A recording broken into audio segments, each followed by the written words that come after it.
Salut à toi. On plonge aujourd'hui dans le monde de l'intelligence artificielle, cette technologie qui révolutionne déjà notre quotidien. Ah oui, il y a un sujet fascinant. Exactement. Et pour ce deep dive, on va se baser sur un article très intéressant intitulé « L'intelligence artificielle au quotidien. Comment la technologie révolutionne notre vie de tous les jours ». Intéressant. Oui, écrit par Goblet Orega, un consultant en digital et en IA. Alors prêt à explorer comment l'IA transforme nos vies de tous les jours. Carrément. Mais avant de plonger dans le vif du sujet, est-ce qu'on pourrait peut-être commencer par définir ce qu'il y a, pour être sûr qu'on est tous sur la même longueur d'onde? Ah oui, c'est vrai que c'est un terme qu'on entend partout, mais pas toujours facile à cerner. Alors, dis-moi, comment t'expliquerais l'IA à quelqu'un qui n'y connaît rien? Simplement et clairement. Ok. En gros, l'IA, c'est la capacité des machines à apprendre, analyser et s'adapter. Pour faire quoi? Pour réaliser des tâches qui, avant, c'était nous les humains qui les faisions. D'accord? Donc on apprend aux machines à penser comme nous, en quelque sorte. Exactement. Sauf qu'elles ont une puissance de calcul bien supérieure. Et le truc dingue, c'est que ce domaine évolue à une vitesse incroyable. Du coup, c'est hyper important de comprendre l'impact que ça a sur nos vies, tu vois? Carrément. Et quand on parle d'IA au quotidien, on pense tout de suite à ces petites voix familières. Hein? Siri, Alexa, Google Assistant, ils sont partout. Ah, ça, c'est sûr! Nos assistants vocaux, quoi. C'est un peu l'IA à portée de main. Exactement. On leur demande de nous organiser la journée, de gérer notre maison connectée, de nous trouver une info en 2 secondes. Ouais, et en plus de tout ça, ils apprennent de nos habitudes pour nous offrir une expérience de plus en plus personnalisée. Imagine, ton assistant te propose un itinéraire billet pour éviter les bouchons, te rappelle un rendez-vous important ou te suggère une recette en fonction de ce qu'est dans le frigo. C'est dingue. On se croirait dans un film de science-fiction parfois. Grave dit. Mais c'est vraiment impressionnant de voir comment ils s'adaptent à nos besoins, à nos préférences. Et la personnalisation, ça s'arrête pas là, hein? Ah non, oui. Non. L'IA, elle joue aussi un rôle majeur dans la personnalisation de nos expériences en ligne. Ah oui, c'est vrai. Genre, quand je suis sur Netflix, j'ai l'impression qu'il me connaît par cœur. Exactement. Netflix, Spotify, Amazon, toutes ces plateformes utilisent des systèmes de recommandation basés sur l'IA. Ah ouais, c'est pour ça qu'ils me proposent toujours des trucs qui me plaisent. Ouais. Mais comment ça marche, concrètement? En fait, ils analysent nos données de navigation, nos choix précédents, nos interactions avec le contenu. Ils collectent énormément d'infos, crois-moi. Wow. Et l'objectif, c'est de nous proposer du contenu qui va nous plaire pour qu'on reste le plus longtemps possible sur la plateforme. Et bien sûr, pour qu'on consomme plus. D'accord. Mais, du coup, est-ce qu'il n'y a pas un risque de se retrouver enfermé dans une bulle, avec uniquement du contenu qui va dans notre sens, qui conforte nos opinions? C'est une question hyper importante. C'est tout le débat autour de la personnalisation. D'un côté, c'est top de voir du contenu qui nous plaît. Mais de l'autre, il faut rester ouvert à de nouvelles idées et ne pas se laisser enfermer dans un seul point de vue. Ouais, garder un esprit critique. Ne pas se laisser dicter nos choix par un algorithme. Exactement. Ok, on a parlé assistants vocaux, personnalisation en ligne, mais l'IA, elle est aussi très présente dans nos smartphones. Non? Ah, mais carrément. Nos smartphones, c'est des concentrés de technologie et l'IA, il joue un rôle crucial. Par exemple, La photo, par exemple. Quand tu prends une photo avec ton smartphone, l'IA, elle gère plein de trucs. La luminosité, la mise au point, la stabilisation et même la retouche. ah oui, c'est vrai. On peut faire des photos de pro sans être un pro maintenant. Exactement. L'IA identifie les visages, lisse la peau, enlève les imperfections. Impressionnant. Et la reconnaissance faciale, c'est aussi de l'IA. Bien sûr. Elle sert à déverrouiller nos téléphones, mais aussi à identifier les personnes sur des photos ou des vidéos. Et c'est une technologie puissante qui peut être utilisée pour des choses positives, comme la sécurité ou retrouver des personnes disparues. Ouais, ok. Mais ça soulève aussi des questions importantes, hein. La protection de la vie privée, la surveillance. Oui, c'est un sujet sensible. On voit que l'IA a un potentiel énorme, mais qu'il faut l'utiliser avec précaution. C'est clair?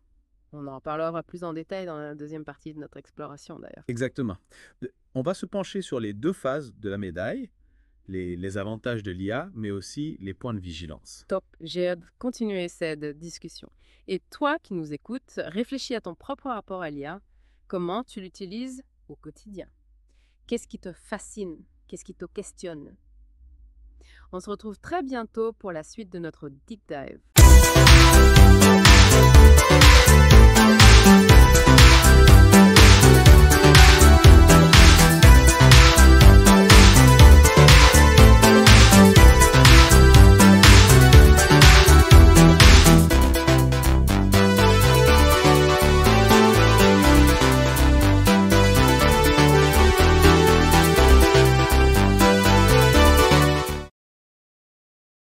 On a vu que l'IA s'invite un peu partout dans nos vies, avec les assistants vocaux, la personnalisation en ligne, nos smartphones. Oui, et on a aussi commencé à parler des précautions à prendre pour utiliser l'IA de manière responsable. Tout à fait. D'ailleurs, Goblet-Orega, dans son article, il insiste beaucoup sur cet équilibre à trouver. Ah oui. Il prend l'exemple de la domotique. C'est génial de pouvoir tout contrôler à distance. La lumière, le chauffage, la sécurité. C'est clair. Mais bon, plus on connecte des choses, plus il faut faire attention à la sécurité. Imagine quelqu'un qui rate ta maison connectée. Ouais, ça fait froid dans le dos. On se focalise souvent sur le côté pratique, on oublie les risques. C'est pour ça qu'il faut bien se renseigner. Lire les conditions d'utilisation des applis, choisir des entreprises qui protègent nos données. Faut pas être naïf avec ces technologies. Surtout quand ça touche à la vie privée. D'accord, prudence, vigilance. Mais concrètement, on fait comment pour utiliser l'IA de manière responsable? Mais Goblet-Orega, il donne quelques pistes. Déjà, lire attentivement les conditions d'utilisation avant de partager nos données. Savoir ce qui est collecté, comment c'est utilisé. Oui, on a tendance à cliquer sur « Accepter » sans lire les petits caractères. Grave. Mais nos données, elles ont de la valeur. Faut les protéger. Bien sûr. Autre conseil, faut m'afficher des limites. Aux notifications, au temps passé devant les écrans, on est bombardé d'infos en permanence, ça peut vite devenir envahissant. Ouais, on a tous ressenti ce truc d'être accro à son smartphone. Voilà. Il faut savoir se déconnecter, mettre son téléphone en mode silencieux. Reprendre le contrôle, quoi. Excellent conseil. Et puis, dernier point, rester informé. L'IA, ça évolue sans arrêt. Faut se tenir au courant des nouveautés, des risques. Plus on est informé, mieux on peut utiliser ces technologies de manière responsable. En résumé, les conditions d'utilisation, limiter son temps d'écran, se tenir au courant, ça y baisse. Exactement. Facile à retenir. Mais avant de passer à la suite, j'aimerais qu'on revienne sur les avantages de l'IA. On a parlé des risques, mais il ne faut pas oublier tout ce qu'elle nous apporte. C'est vrai. L'IA, ça nous simplifie la vie. Elle automatise des tâches, nous donne accès à une masse d'infos incroyable. On peut communiquer avec le monde entier en un clic. Pense à la traduction automatique, par exemple. Ah oui, c'est vrai. Plus besoin de parler toutes les langues du monde. Et dans d'autres domaines, comme la santé, l'éducation, l'environnement, l'IA a un potentiel énorme. Ouais, c'est encourageant. Imagine des diagnostics médicaux plus précis, des traitements personnalisés, des systèmes éducatifs qui s'adaptent à chaque élève. L'IA pourrait vraiment nous aider à construire un monde meilleur. Tout à fait. Plus juste, plus durable. Mais attention, faut pas tomber dans l'optimisme béat. L'IA n'est pas une solution miracle. Oui, il faut rester vigilant. L'IA, c'est un outil puissant, mais ça dépend comment on l'utilise. On est d'accord? Il faut l'encadrer, le réguler, s'assurer qu'il sert le bien commun. C'est une transition parfaite vers la suite de notre deep dive. Dans la prochaine partie, on va explorer les perspectives d'avenir et les questions éthiques que pose l'IA. Prêt pour le grand saut? On a vu...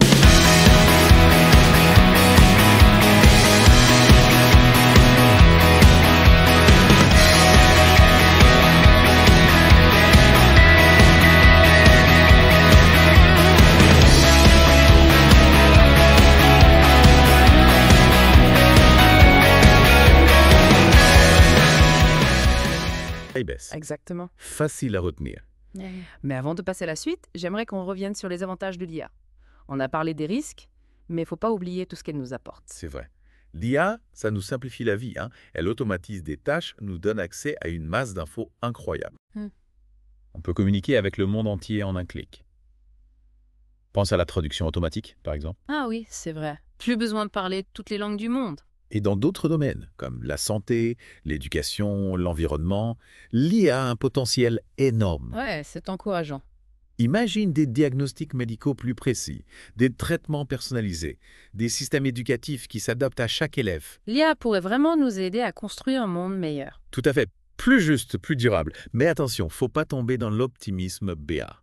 L'IA n'est pas une solution miracle. Oui, il faut rester vigilant. L'IA, c'est un outil puissant, mais ça dépend comment on l'utilise. On est d'accord? Il faut l'encadrer, le réguler, s'assurer qu'il sert le bien commun. C'est une transition parfaite vers la suite de notre deep dive. Dans la prochaine partie, on va explorer les perspectives d'avenir et les questions éthiques que pose l'IA. Prêt pour le grand saut? On a vu comment l'IA est déjà bien ancrée dans nos vies, comment l'utiliser intelligemment. Mais maintenant, regardons vers l'avenir. Toi, comment tu vois l'évolution de l'IA dans les années à venir? Prédire l'avenir, c'est pas simple. Mais une chose est sûre, l'IA va continuer à se développer à une vitesse folle. On peut s'attendre à des progrès énormes dans la robotique, le machine learning, le traitement du langage naturel. Imagine dès là des robots plus intelligents, plus autonomes, capables d'interagir avec nous de manière plus fluide, de comprendre nos émotions, de s'adapter à des situations complexes. Des robots qui comprennent nos émotions. C'est fascinant, mais un peu flippant aussi, non? Et ça. On pense direct aux films de science-fiction, où les robots prennent le contrôle. Oui, je comprends l'inquiétude. La science-fiction a souvent joué sur nos peurs de l'inconnu. Mais il ne faut pas oublier que l'IA, c'est un outil. Un outil puissant, oui, mais ça dépend de qui l'utilise et pourquoi faire. Ouf, ça me rassure. Bon, pas de Terminator en vue à la règle. Je te garantis rien. Mais sérieusement, concentrons-nous sur le positif. L'IA peut apporter des solutions aux problèmes qu'on rencontre. C'est vrai, on a parlé santé, éducation, environnement, des domaines où l'IA peut faire la différence. Exactement. Imagine l'IA qui nous aide à lutter contre le changement climatique, qui diagnostique des maladies plus tôt, qui offre une éducation adaptée à chaque enfant. On pourrait construire un monde meilleur, plus juste, plus durable. Un monde meilleur grâce à l'IA. J'aime bien l'idée. Mais comment on s'assure qu'elle sera utilisée pour le bien de tous? Là, tu touches un point crucial. Il faut une vraie réflexion éthique sur l'IA. Définir des règles, encadrer son utilisation, sensibiliser les développeurs, c'est un effort collectif qui implique tout le monde. Les gouvernements, les entreprises, les chercheurs et les citoyens. Et oui, les citoyens, c'est quand on te lance un défi. Imagine l'IA dans ta vie quotidienne dans 10 ans. Tes espoirs, tes craintes, tes rêves les plus fous. Partage tout ça avec nous sur les réseaux sociaux. On est curieux. Exactement. Ton avis nous intéresse. L'IA, c'est un sujet qui nous concerne tous. C'est en échangeant qu'on construira un avenir plus éclairé. Merci de nous avoir suivis dans cette exploration de l'IA au quotidien. On espère que ce deep dive t'a permis de mieux comprendre cette technologie qui change le monde. À bientôt pour